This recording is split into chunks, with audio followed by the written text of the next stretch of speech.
What's up, everyone? Robbie Gould here, kicking it with 15-year MLB veteran pitcher throughout his career who he excelled not only as a starter and then a closer and then back to a starter, but he was a two-time MLB All-Star as well as a World Series champion with the Boston Red Sox. You know him for throwing some high gas, but he's got a great impersonation of Harry Carey too. Ladies and gentlemen, Ryan Dempster. Ryan, thanks for kicking it with me. Robbie, it's great to be here with you. Great to see your smiling face, man, and so happy to join you on the show. Yeah, I'm excited to have you. You know, it's kind of unique. You grew up in Canada, which is the hockey mecca of the world.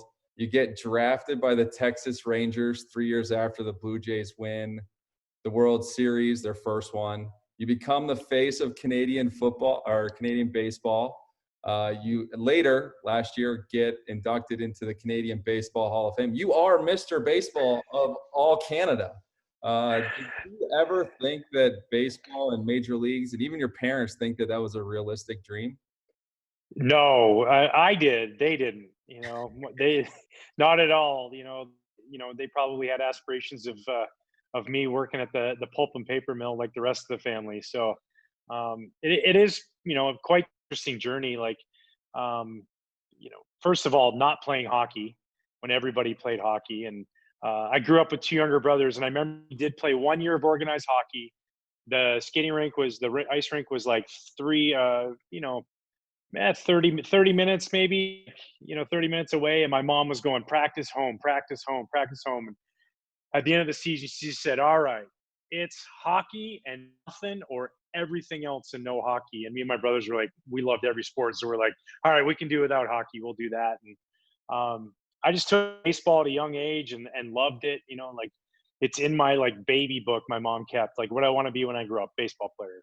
And, I had my papa sent me off to like baseball camp when I was a young kid, and paid for that, and just had aspirations of wanting to do it. And then finally, when I got a little bit older, started going and playing in the city with the real competitive leagues, and made the Canadian junior team. Got kind of on the radar. Some schools started calling. Next thing you know, I get drafted and signing a contract and playing pro ball. So it was a crazy journey to get there. People still scratch their head in my hometown. They're like, "Dude, how did that happen?" And it was a magical ride, and got to do it for a long time. Pretty guy.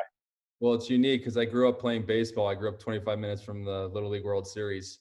I was 110 pounds soaking wet at sixth grade. And I was like, I don't really have the arm and I can't hit it out of the infield on a junior league field. So I might need to choose a different sport.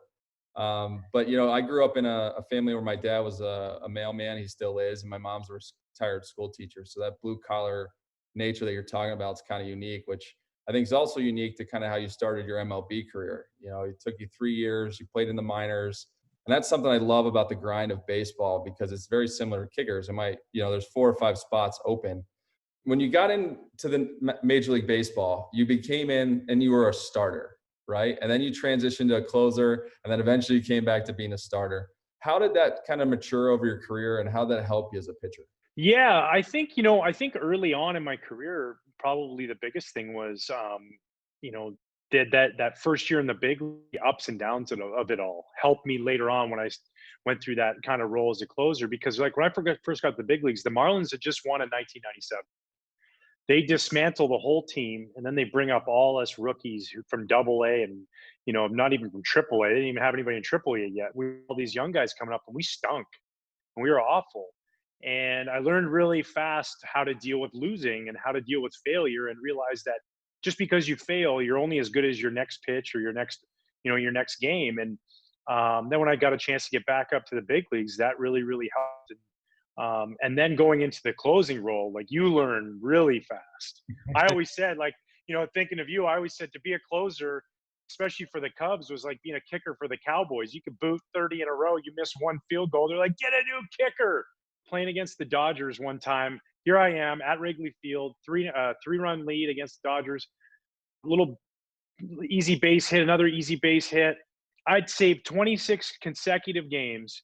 I give up a wind-blown home run into the basket, and I go out to the parking lot after the game, and it's "move back to Canada, Dempster." And I'm like, oh my God, what did I get myself into? But I just kind of drew from all those old experiences and said, all right, It's just one game.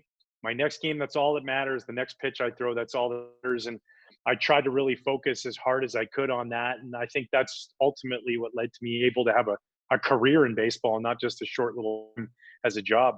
Yeah, it's kind of funny because if you miss a kick, even if it's in week 4, like 12 weeks later, everyone's like, "You kept us out of the playoffs," like it doesn't truly matter like what you do or what you go through. You could have had 6 field goals in the game, but you missed the one that counts.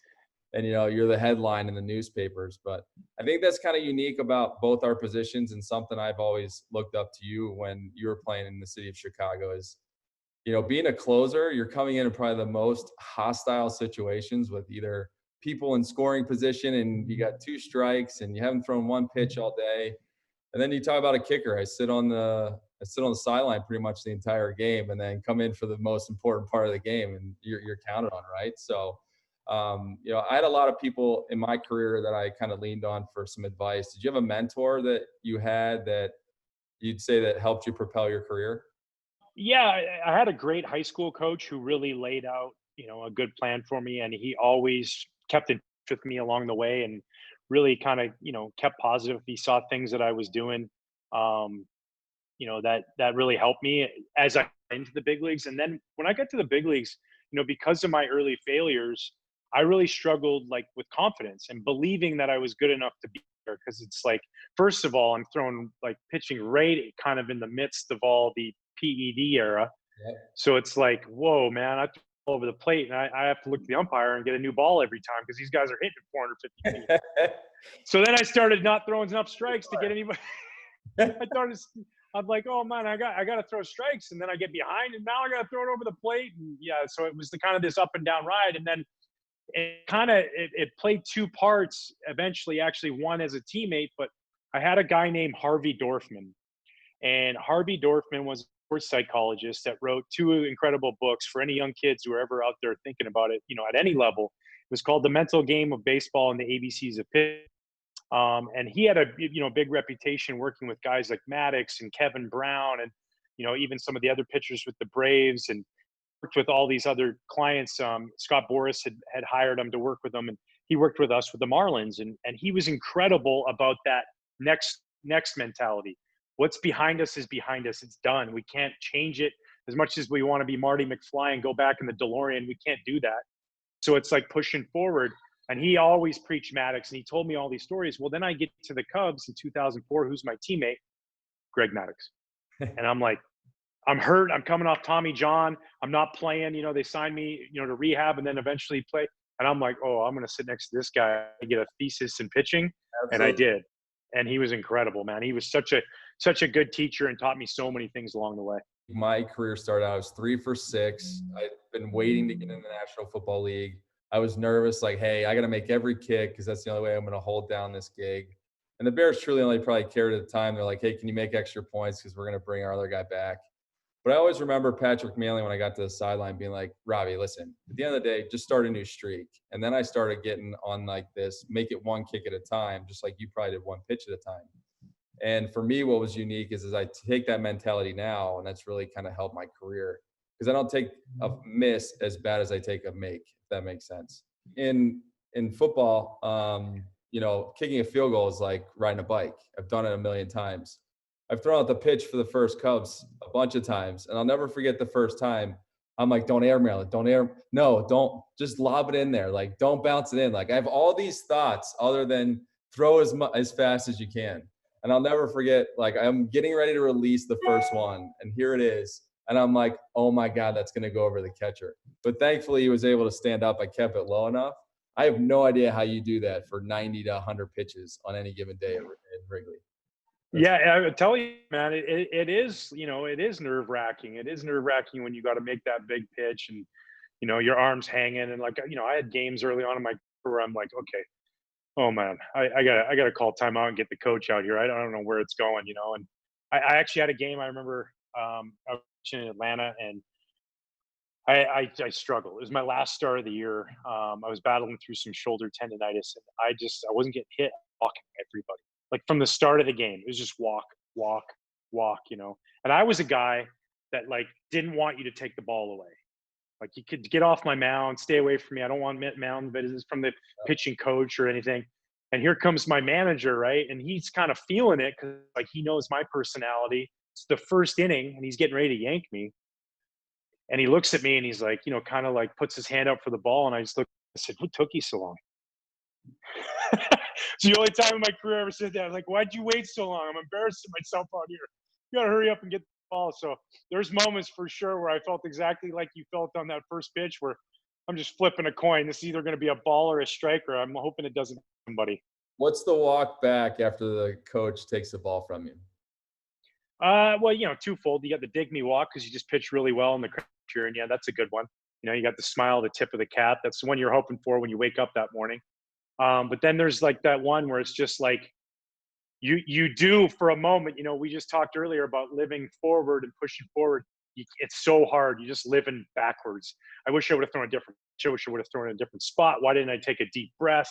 All this kind of emotions comes in. And it's like, man, can we just reverse real quick and I get that back? And then as a starting pitcher, you know, for you, it's the same thing as a kicker. You got to wait another week to kick a big field goal. For me as a closer, I could always the next day get out there and fix all those problems. As a starting pitcher, I'm like, I have to wait 5 days to do this again. Sucks. This Yeah. is the worst, So that walk back when you've left losing the game is not fun. Sounds very similar to kicking a game winner at home or on the road. Or at least if you miss it at home, you stink, get out of here, Gold. Cut the guy. You just made 17 in a row, but they want to get rid of Yep. you when it counts. Growing up, you were a big fan of Johnny Carson, and obviously you now are into hosting your own show. Tell me, did you always have aspirations of being a talk show host, or is this something that you kind of learned throughout your playing days? Yeah, I think a little bit of both, and not so much being a talk show host. I just always had, I was always that guy, man, the entertainer. Bus ride gets in somewhere at like 2 a.m, and I'm grabbing the microphone and playing tour guide, or, I'm asking questions to the guys. Half the guys are trying to sleep, and, I'm telling them where they can get their local sandwiches and all kinds of stuff like that. So, it was always something that I enjoyed. The joke when it's kind of coming up is if you couldn't find me, just try and find a camera. I was photobombing before photobombing was cool. So, and then, my love of Johnny Carson, I just loved how when he would have these guests on that he had the ability to bring out another side of him that you didn't see. Him and Burt Reynolds all the time going at each other on this Tonight Show, pouring whipped cream down each other's shirts and pants. And he just had this great camaraderie. And I always felt that came from relationships beforehand. And then, he's showing somebody that we put on this pedestal in a little bit different light. And that's what I really, really loved about it. And, to be able to do that now with other baseball players, celebrities, other athletes, and show their love of other areas, because at the end of the day, our sport we play is a small part of our life. Time wise, it's a big part of who people perceive us to be. But the truth is that what we do is great, but who we are is even more important. And so I just love it. And I love smiling and laughing and joking, and, glad I'm able to do this now and show that side of these, great athletes. So the Off the Mound with Ryan Dempster is on the Marquee Network. Tell us a little bit about how the show's come to be, and why you're continuing to do this show on a much larger scale.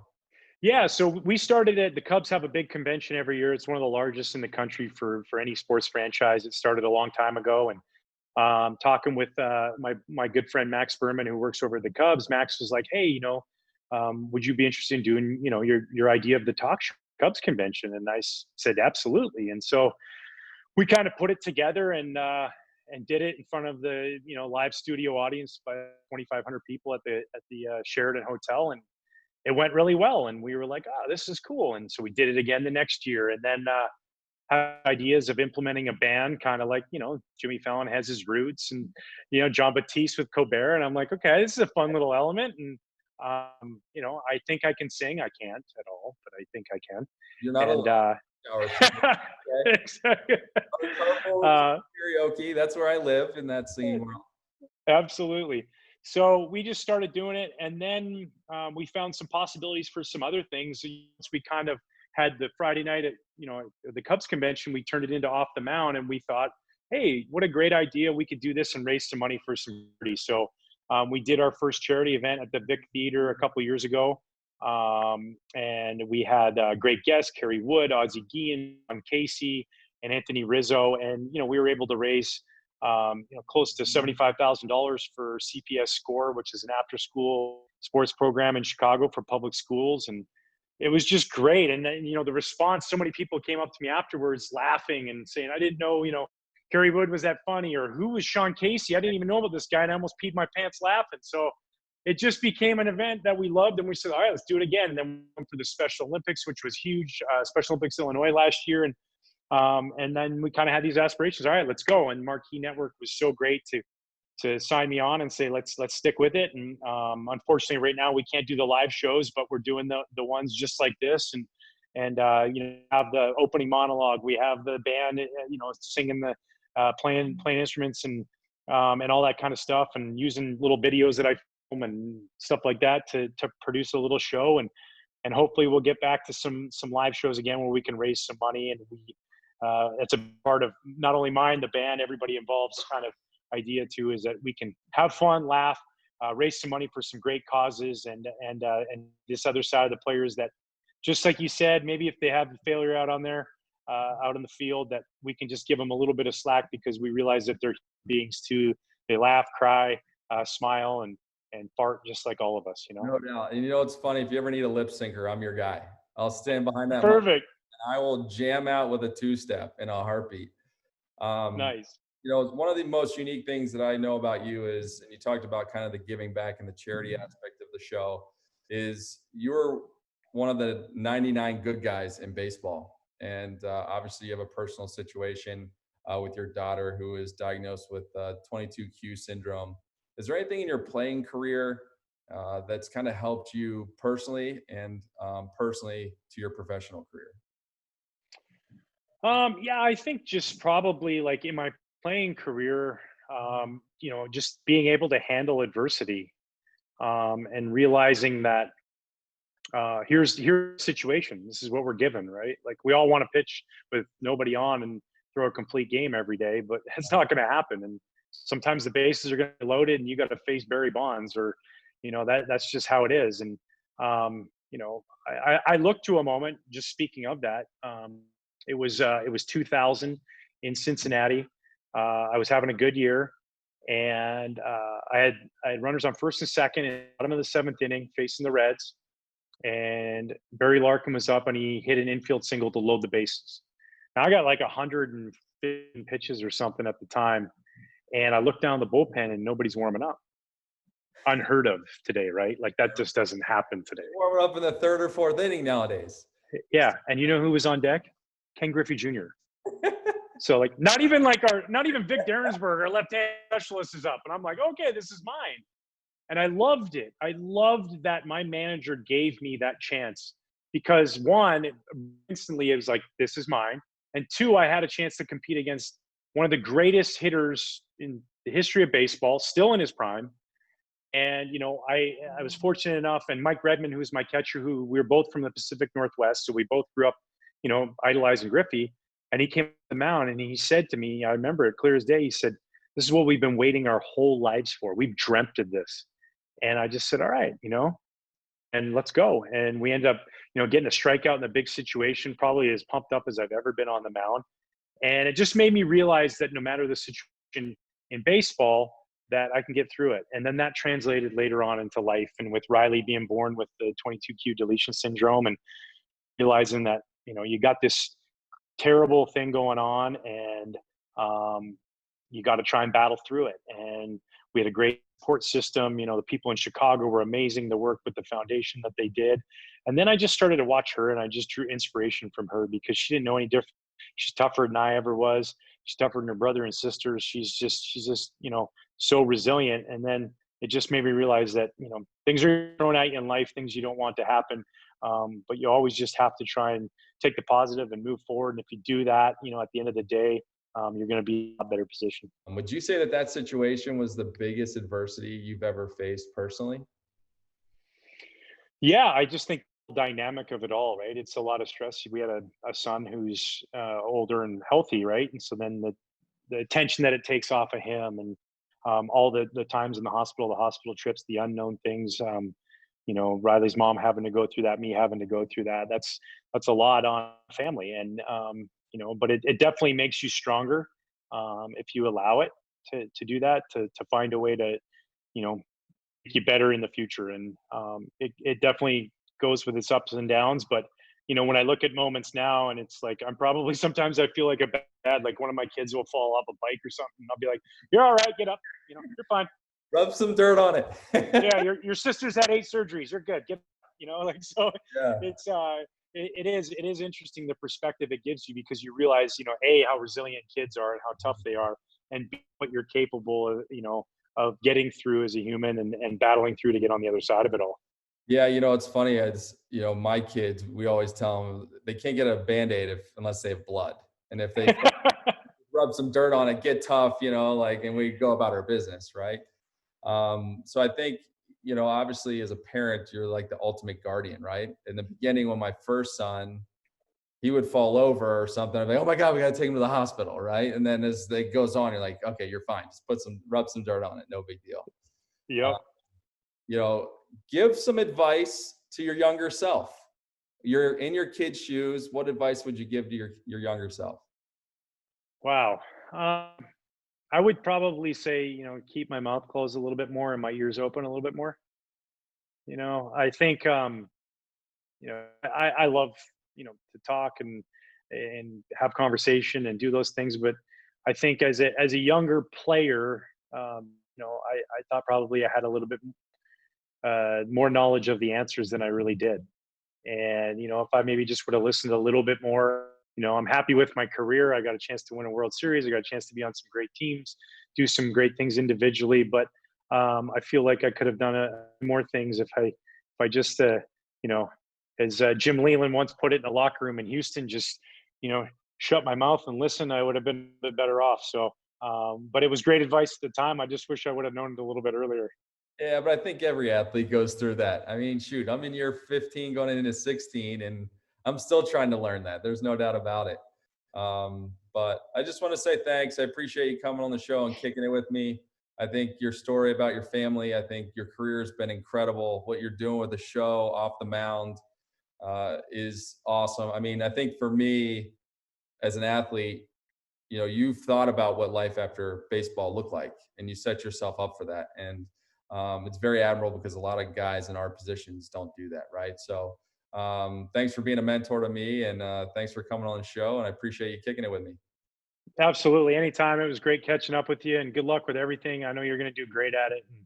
And so happy to join you here, kicking it with Robbie. Awesome. Thanks, buddy.